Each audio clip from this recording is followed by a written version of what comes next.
Alors, sans plus tarder, on va inviter sur la scène avec nous notre prochain invité. Notre prochain invité, c'est un gars de la place, un gars originaire de Sherbrooke. Et il connaît pas mal de succès en tant que gérant au baseball dans la Ligue Can-Am. Je suis convaincu que vous connaissez tous les capitales de Québec. Je vous demande d'applaudir et d'accueillir chaleureusement Patrick Scalabrini.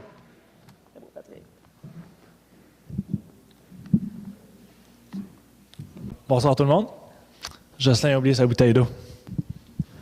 Jocelyn, tu peux venir la chercher, là, on est entre amis, il n'y a pas de problème. Patrick, merci d'avoir pris le temps de venir nous parler ce soir. Avant de parler des capitales de Québec, de parler de ton passé à toi en tant qu'étudiant et joueur de baseball, tu es impliqué avec le programme Sport-Études, le tout nouveau programme Sport-Études Baseball ici. Parle-nous de ton rôle avec le Sport-Études Baseball à Sherbrooke. Bien, en fait, je suis le directeur technique. On a parti ça avec Steve et Carl et quelques personnes dans le coin. En fait, on a parlé de ça depuis un petit bout maintenant. On a débuté ça cette année. Le but premier était de donner un coup de main un petit peu au baseball en Estrie, au baseball à Sherbrooke. On est un petit peu dans un creux de vague, là, le baseball en tant que tel, depuis quelques années. Et puis à Sherbrooke aussi, là, depuis le départ du junior et tout ça. Donc, l'idée à la base, c'était ça, c'est de donner un coup de main à nos joueurs de baseball ici, leur permettre de pratiquer un petit peu tous les jours, d'aller chercher un petit peu plus de vécu baseball, chose qui était impossible là, au fil des ans. Donc, à la base, c'était ça, juste donner un coup de main, m'impliquer d'une façon ou d'une autre, simplement pour être capable de repartir ça un petit peu. Et vous sentiez qu'il y avait ce besoin-là à Sherbrooke au niveau des jeunes qui jouent au baseball, de pouvoir passer à l'étape suivante? Absolument. On sait qu'il y a toujours eu beaucoup de talent ici. Il y en avait encore. C'est juste que les occasions de grandir là-dedans étaient plutôt minimes. Et puis, c'est un début. C'est quelque chose où il faut partir. Mais je pense que c'est vraiment... on est dans la bonne voie avec ça. Je vois la bague que tu portes à la main, là, des capitales de Québec, une bague de championnat et tout ça. Comment tu fais pour séparer ton temps entre Québec et Sherbrooke, où tu donnes un coup de main au sport-études? Bien, tu sais, je touche à plusieurs choses. C'est certain que les capitales prennent tout mon temps pendant l'été. On joue 100 matchs en 108 jours environ. Donc, cette partie-là, il me serait impossible de venir à Sherbrooke pendant l'été. Ouais. Par contre, pendant l'hiver, oui, je bâtis mon équipe pour l'année suivante, mais je peux me permettre de venir peut-être une fois par mois, ce qui est l'idée, là, venir coacher quelques journées, venir passer du temps ici, triper baseball avec les gens d'ici pendant une couple de jours, une fois par mois. Parle-nous un petit peu de tes débuts comme joueur de baseball ici à Sherbrooke. Étais-tu comme la majorité des Québécois à l'époque, le hockey l'hiver, le baseball l'été? Oui, c'est certain. Comme tout petit Québécois, je tripais hockey, je regardais les matchs, j'écoutais les matchs et tout ça. J'ai toujours joué au baseball, j'ai toujours été meilleur au baseball, donc c'était ma priorité et ma passion quand même a priori. Mais tu sais, j'ai toujours aimé les Canadiens, écouter les Canadiens et tout ça. Mm-hmm. Mais le baseball était ce à quoi je pensais, même pendant l'hiver et tout ça, là. Puis il y a eu une époque ici à Sherbrooke où c'était très fort, le calibre de baseball était très fort au niveau des petites ligues notamment. Oui, exactement. On a une belle tradition gagnante ici. On a plusieurs joueurs qui étaient très forts, qui sont encore quasiment des légendes là, au Québec. Donc, c'était là. Puis de là aussi, un petit peu, là, pour en revenir à ta question précédente, pourquoi on est revenu, pourquoi je suis revenu, pourquoi on leur parlait de ça, d'essayer de partir un sport-études, de donner un coup de main. C'était pour un petit peu essayer de redonner ces lettres de noblesse là, au baseball à Sherbrooke. Bon, il y a eu le baseball mineur. Par la suite, qu'est-ce qui s'est passé avec Patrick Scalabrini après ton baseball mineur ici à Sherbrooke? Bien, ça, moi, j'ai joué mon junior à Sherbrooke. J'ai même pas joué midget 3, honnêtement, je savais même pas que ça existait à moitié. C'était plutôt innocent. Là. Je venais d'un petit village tout près, à Waterville, en fait.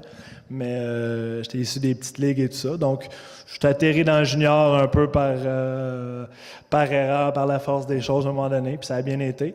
Et puis, en ayant du succès dans le junior, quelques petites offres, tranquillement pas vite, à l'Académie de baseball Canada à Montréal. Et puis, j'ai commencé à avoir des offres pour aller jouer collégial américain. Donc, ce qui était à ce moment-là un petit peu notre rêve à tous. Comme petit joueur de baseball, nous, un petit peu comme Jocelyn disait tout à l'heure, c'est très abstrait le sport professionnel dans notre tête. À ce moment-là, le prochain but, c'était d'aller au baseball collégial parce qu'on voyait les autres, les bons joueurs au Québec, c'était un petit peu le chemin qu'ils utilisaient.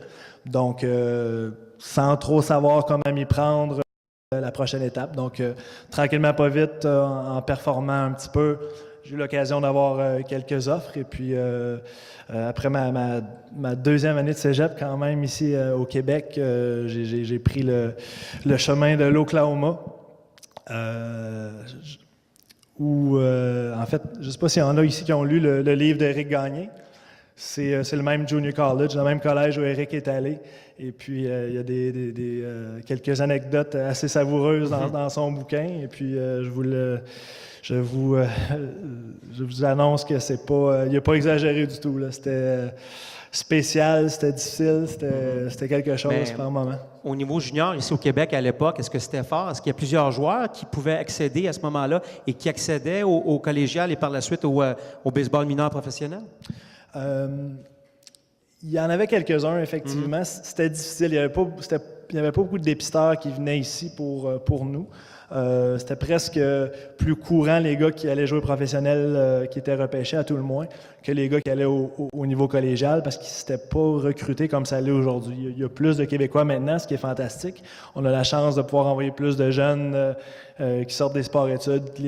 Souvent, les bons trouvent une façon pour se rendre dans des collèges, pour aller avec une bourse académique quelconque, une bourse étudiante quelconque, comme moi j'ai eu la chance de le faire. Donc, c'était différent à l'époque. Par contre, on savait que c'était là, on savait que c'était possible. Au niveau des études ici au Québec, avant de partir pour les États-Unis, tu te dirigeais vers quoi exactement? Parce que, bon, au baseball, on s'entend qu'il y a peut-être encore moins d'élus qu'au hockey. Surtout aller jouer au baseball aux États-Unis, c'est pas évident. Tu te dirigeais vers quoi exactement, Patrick? Ben moi, tu sais, je savais pas exactement ce que je voulais faire. Moi, je tripais baseball, t'espères te rendre dans les ligues majeures, mais encore, comme je disais, c'était trop abstrait. Donc, encore aujourd'hui, j'ai 36 ans, puis je ne sais pas ce que je vais faire quand je vais être grand. Là. Donc, à ce moment-là, je savais que j'aimais le baseball, je savais que j'aimais le sport. Je me disais, bon, peut-être je vais devenir prof d'éducation physique, quelque chose comme ça. Donc, moi, mon plan, c'était, regarde, je vais bûcher, je vais foncer dans le tas. Au pire des cas, je vais devenir une espèce de professeur d'éducation physique. Puis, si ça va bien, ben, je vais me rendre dans les ligues majeures au baseball et dans la Ligue nationale de hockey. Le baseball, c'est surnommé The Great American Pastime. Un jeune qui part du Québec s'en va jouer aux États-Unis au collégial, ensuite veut faire sa place au baseball professionnel. On dit souvent le jeune doit bûcher 2 fois plus fort. Ça devait être le cas à l'époque. Vraiment. Tu sais, moi, je suis parti d'ici. Quand j'ai eu l'offre pour aller en Oklahoma, j'ai reçu l'appel du coach là-bas. Je parlais à peu près pas anglais. Là. Donc, il m'a appelé chez moi. Il dit OK. Il me parle un petit peu. J'essaie de me faire comprendre en anglais puis de comprendre ce qu'il me disait. Tu sais, moi, les mots-clés, c'était OK, quel endroit, full scholarship ou quel type de bourse il allait m'offrir parce que je ne pouvais pas évidemment me payer une bourse ou payer les études aux États-Unis. Donc, il m'a dit ça, j'ai compris, OK, full scholarship, puis j'ai demandé, OK, when? Puis il m'avait dit, yesterday. Fait que là, j'étais un peu là, yesterday, tu veux dire tomorrow? Non, yesterday. Fait que là, peut-être que c'est parce que je ne suis pas très rapide ou pas très intelligent, mais finalement, j'ai compris que c'était au PC, comme ils disent. Donc, finalement, j'étais parti la semaine suivante, je me suis retrouvé là.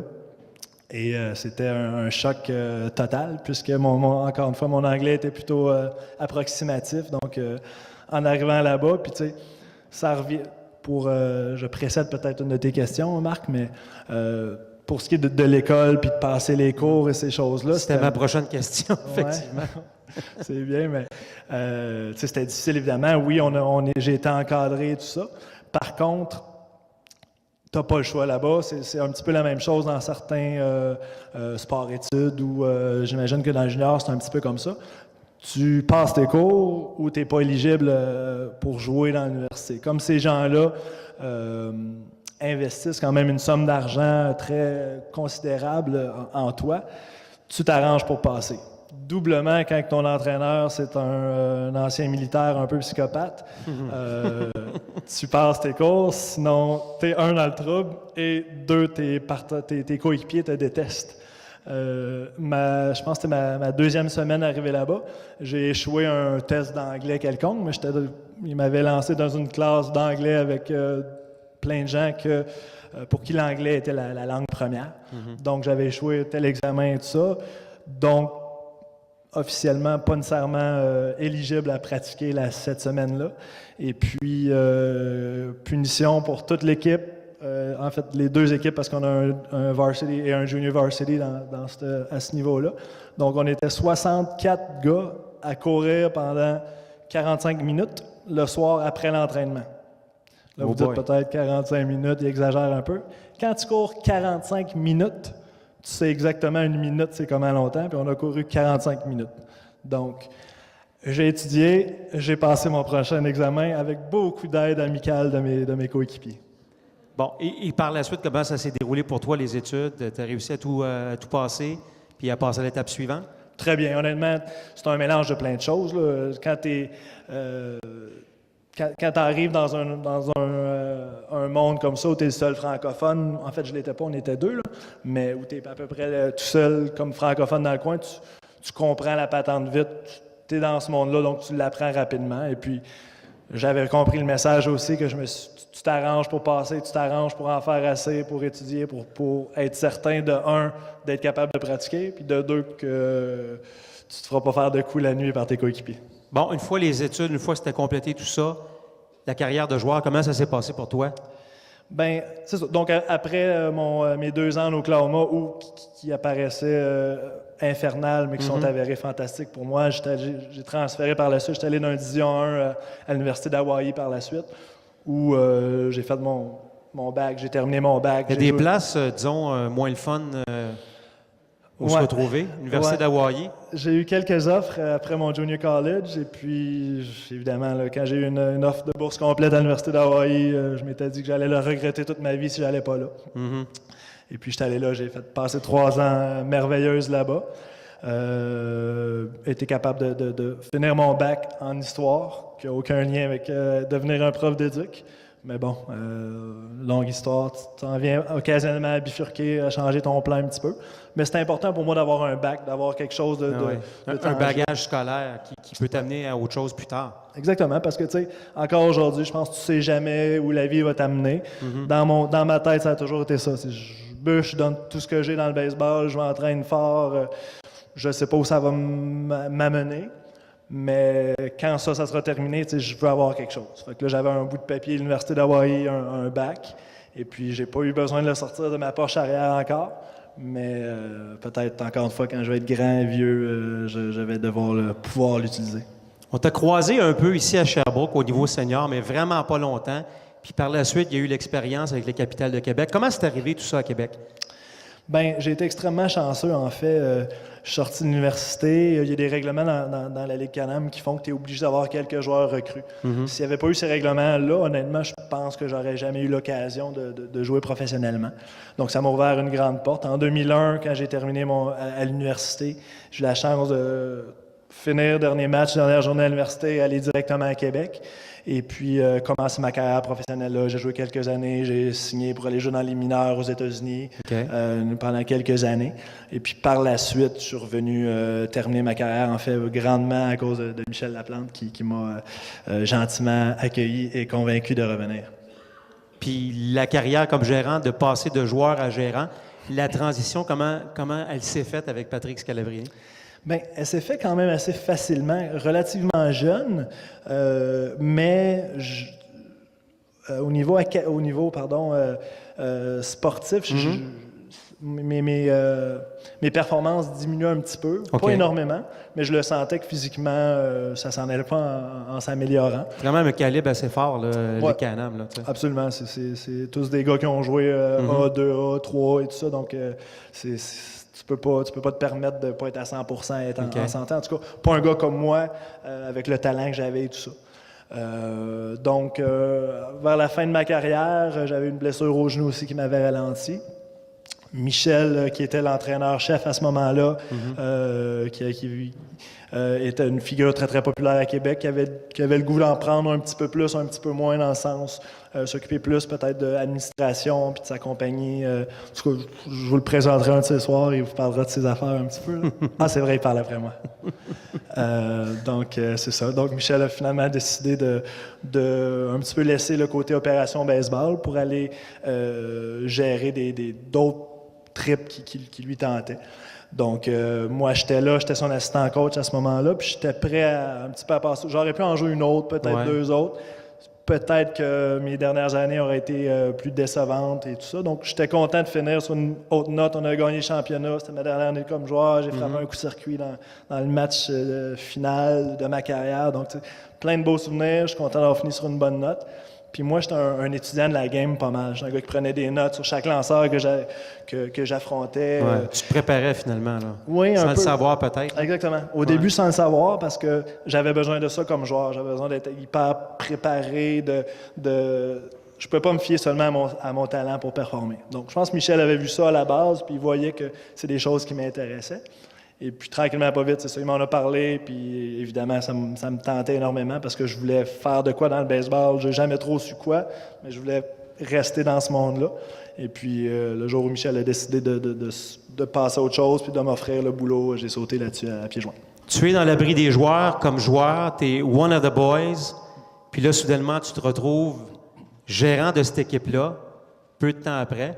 Comment se fait la transition? Parce que là, tu es ami avec la plupart de ces joueurs-là et là, tu te retrouves leur boss, leur patron. Comment on gère ça? Oui, ça en est une bonne. C'était difficile, c'était une question de philosophie. Heureusement, la philosophie à Québec, ça a toujours été très friendly. T'sais, Michel est un entraîneur très près de ses joueurs, très friendly. Donc, l'ambiance, c'est le contraire de ce que c'était en Oklahoma. Là. C'est très amical. Donc, Michel était, lui, très proche de ses joueurs. Moi, j'avais pas le choix d'être ça aussi. Là. Même si, quand j'étais avec lui, j'étais un petit peu plus pas le méchant, mais j'étais un peu plus rough quand j'étais son assistant coach. Par contre, en devenant entraîneur-chef, c'était mes chums. Là. C'était les gars avec qui j'étais allé à la guerre, les gars avec qui on avait gagné le championnat l'année précédente. Donc, il y avait un gros ajustement à faire. Je me suis choqué quelquefois, c'est certain. Pas trop après les joueurs avec qui j'ai joué, mais envoyer un message quelconque pour montrer un petit peu qu'est-ce qui passe, qu'est-ce qui se passe pas. Est-ce que tu te sers de vétérans avec qui tu as joué justement pour passer des messages auprès des autres joueurs? Énormément. C'est presque tout ce que je fais. En fait, les gars, il en reste, je pense qu'il va en rester juste un cette année avec qui j'ai joué encore. C'est Sébastien Boucher. Et puis, tu sais, il y a une question de respect aussi. Les gars me respectent beaucoup aujourd'hui pour tout ce qu'on a fait ensemble. Et puis, ils comprennent la patente. Puis, s'ils ne comprennent pas, on éduque beaucoup. Ma job en ce moment, c'est plus d'éduquer le monde puis de faire comprendre pourquoi on fait telle chose de telle manière. Puis on s'assure que le message passe puis que tout le monde embarque dans ce message-là. Il y a eu la disparition des Expos de Montréal. Ça a été malheureux pour le baseball québécois parce qu'il y a eu des années sombres après ça. Il y a eu l'avènement des capitales à Québec. Puis rapidement, la population, les amateurs de sport de Québec ont embarqué là-dedans. Et année après année, surtout avec le succès que vous avez connu, vous êtes en train de redonner les lettres de noblesse au baseball québécois, de sorte qu'il y a une autre équipe maintenant qui s'est installée à Trois-Rivières. Il y a une possibilité d'en avoir ailleurs au Québec. Puis il y a même possibilité de revoir, sait-on jamais, le baseball majeur revenir à Montréal. On en parle beaucoup. Il y a des gens qui s'intéressent à ce projet-là. Sans doute que vous devez être fiers de ce que vous avez accompli jusqu'à maintenant. Il y a encore beaucoup à faire. Mais au niveau là, de la popularité du baseball, les capitales ont eu leur mot à dire. Là. Absolument. On ne veut pas prendre trop de crédit. Par contre, on est très conscient qu'on l'organisation a été très importante dans toute la patente, en fait. Ce qui nous rend le plus fiers, c'est le nombre d'inscriptions de baseball depuis quelques années. Je pense peut-être que Simon pourrait nous donner des chiffres un petit peu plus, là, mais je sais qu'au Québec, les inscriptions de baseball sont à la hausse à plusieurs endroits, notamment à Québec, parce que les capitales, on est plus présents à Québec. Puis c'est quelque chose où dont on a mis énormément d'efforts. Les joueurs, on allait faire des pratiques avec une équipe Bantam A, l'autre bord sur la Rive-Sud. On fait plein de camps, plein d'académies, souvent pour pas grand-chose, mais l'idée de base est de parler baseball, de faire triper un jeune baseball, de l'amener, pour que notre sport grandisse tranquillement pas vite. Puis inévitablement, ça va être utile, puis ça va être bon pour l'ensemble de la patente. Donc, je pense qu'on ne s'est pas trompé à ce niveau-là. Jumelé à ça, les sports-études, tranquillement pas vite, partout dans la province, se sont mis à pousser. Là, on commence à en avoir pas mal partout au Québec. Là. C'est ce qui est fantastique pour l'avenir de notre sport. Donc, c'est plein de choses. C'est un gros travail. Tu sais, comme tu le disais, avec le départ des expos, on a mangé une bonne volée. On a perdu plein d'athlètes qui sont allés dans d'autres sports. Donc, plein d'efforts qui ont été mis, je pense, dans les bonnes directions. Et puis, tranquillement, pas vite, on y arrive, on a plus de joueurs et tout ça. Redonner à la population, redonner aux fans de baseball, aux amateurs de sport, c'est très important, je pense, pour vous autres aussi. Les capitales, sans doute, fort présents dans la communauté à Québec. Tu as parlé, avec les jeunes joueurs, Bantam, Pee-Wee, etc., etc. Puis je pense, dis-moi à quel point c'est important, parce que, on prend l'exemple du hockey junior ici à Sherbrooke. Les joueurs du Phoenix sont présents, donnent un coup de main au niveau d'œuvres caritatives, vont dans les écoles et tout ça. C'est important pour ces jeunes joueurs de baseball-là de vous voir, de pouvoir vous toucher, de pouvoir jaser avec vous autres et de croire en un rêve qu'ils ont peut-être depuis quelques années et pouvoir mener à terme ce rêve-là parce que vous l'avez fait. Exactement. On a pu ça. Moi, quand j'étais petit gars, j'écoutais Jacques Doucet à la radio, j'écoutais les expos à la radio. C'était grand, ça me faisait rêver, ça me faisait triper. Donc, pendant quelques années, c'est en grande partie probablement pourquoi la popularité du baseball était à la baisse. Donc, c'est une grande... je pense que c'est ça notre rôle aujourd'hui. On est là, c'est du baseball de très bon calibre, c'est un beau produit. Puis les gars sont proches, on a quelques Québécois année après année. Cette année, je pense qu'on avait 5 ou 6 Québécois. Donc, c'est facile pour un petit gars de peu importe, de 8 ans qui commence à jouer au baseball, qui aime ça, qui réalise qu'il aime ça, que c'est quelque chose de trippant, puis il voit qu'il y a d'autres choses, il y a un rêve, il y a des choses à aller voir. Il y en a... On a des jeunes au sport-études de Québec, secondaire 1, qui arrivent, on leur pose souvent la question, OK, qu'est-ce que tu veux faire dans la vie? C'est quoi tes rêves? Puis il y en a qui disent, OK, je veux jouer pour les Red Sox de Boston, quelque chose comme ça. Puis on a eu 3 cette année qui disent, je veux jouer pour les Capitales de Québec. C'est le fun de se faire dire ça, hein? C'est très le fun de se faire dire ça. C'est pas ce qu'on souhaite nécessairement à ce niveau-là. Pensons aux ligues majeures, pensez à quelque chose comme ça, puis peut-être que ça sera passé par les capitales. Mais au moins, ça démontre que pour ces petits gars-là, pour les gens qui trippent baseball un petit peu, c'est quelque chose de beau, c'est quelque chose, une direction dans laquelle aller, puis on verra par la suite. Là. Essentiellement, c'est un message à livrer ce soir aux jeunes du sport-études baseball et aux autres jeunes du sport-études au Triolet. Quel est ton message à toi, Patrick Scalabrini? Ben, tu sais, on se pose tellement de questions, on s'inquiète énormément, si on ne fait pas le midget 3 la première année, si on ne fait pas ci, si on ne fait pas ça. Il faut vraiment arrêter de vous inquiéter pour toutes ces petites choses-là. Il faut vraiment triper dans le fond, contrôler ce que vous pouvez contrôler. Assurez-vous, évidemment, avec l'école, ça, mettez-vous dans une position qui ne vous fermera pas de porte. Donc, donnez tout ce que vous avez à l'école, passez tous vos cours, assurez-vous que tout est correct.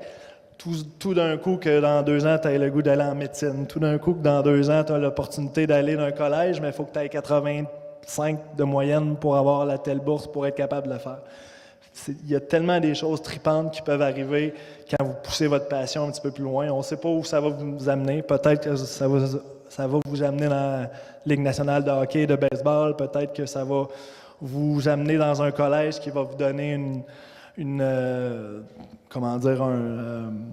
façon d'apprendre à travailler, une éthique de travail incroyable qui va vous permettre un jour de devenir notaire ou peu importe ce que vous voulez faire. Une discipline de vie aussi, là. Exactement. Donc, cette discipline de travail-là, cette éthique de travail-là qui s'apprend aujourd'hui, qui s'apprend en gérant 2-3 patentes en même temps, de passer tes cours, de tout donner ce qu'il y a à l'entraînement, c'est des choses extrêmement importantes qui s'apprennent aujourd'hui.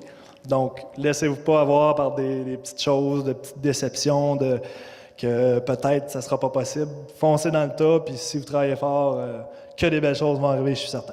Bien, Patrick Scalabrini, merci beaucoup d'avoir pris le temps de venir nous parler ce soir. Évidemment, longue vie au programme Sport-Études Baseball. Puis bonne chance encore une fois avec les Capitales. On te souhaite encore plusieurs bacs de championnat. Merci mille fois. Merci à tous. Patrick Scalabrini, mesdames, messieurs.